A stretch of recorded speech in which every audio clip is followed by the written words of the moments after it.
Okay, thanks so much for joining us, Ella from Hive Legal. We've just concluded our first day of the conference at the National Telehealth Summit, and we had a really interesting discussion at the end of the day. And just wanted to follow up with some more questions and some insights from you on that. So it's become clear that data security and privacy is a really big concern for numerous stakeholders exploring telehealth and virtual care solutions, right? So in your experience, what have been some of those most frequently asked questions or the concerns associated with the adoption of telehealth and virtual care solutions? Yeah, sure.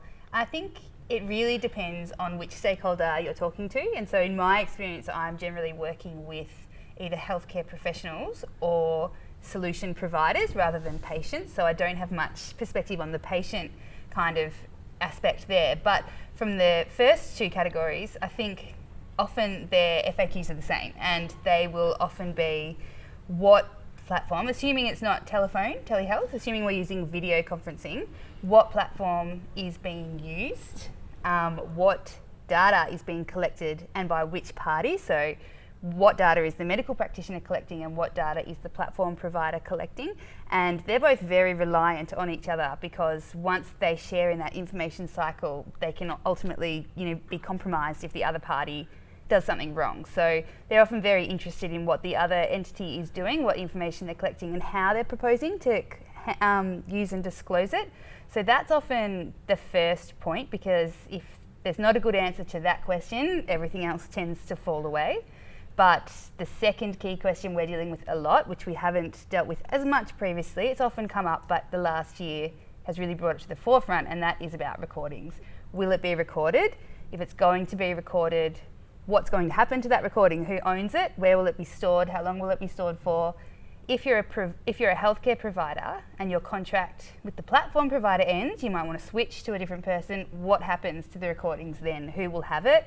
We know that the provider needs to keep it for 7 years or even longer in the case of a child.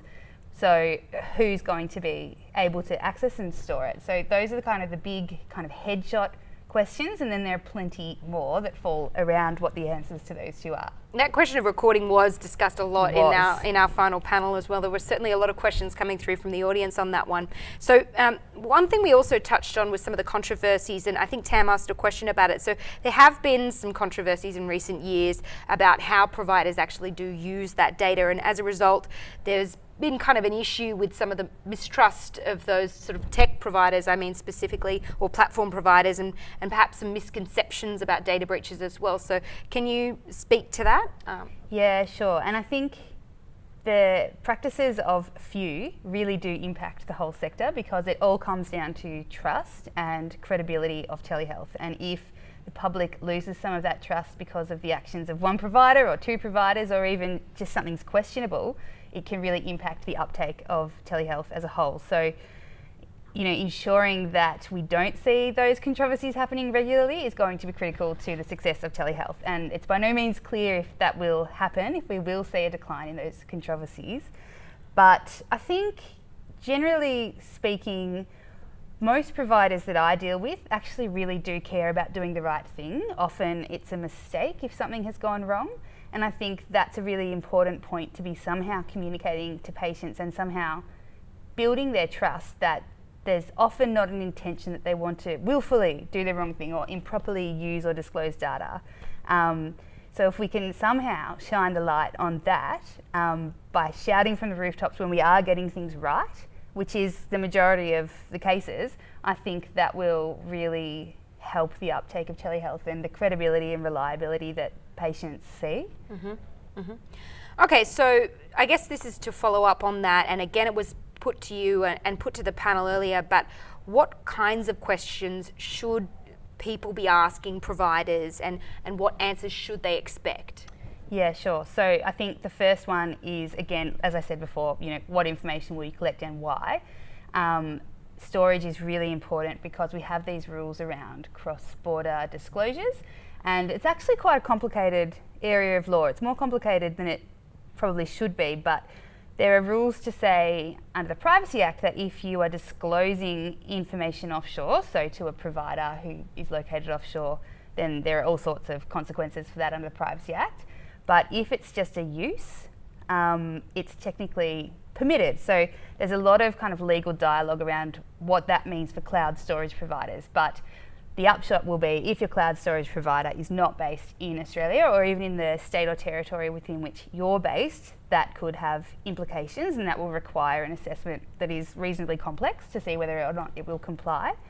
The other questions will be, what standards do you comply with? You know, we don't have government prescriptive standards necessarily as to the technical specs that are needed, but we have plenty of other guidelines and standards, so it's checking what they do say they comply with.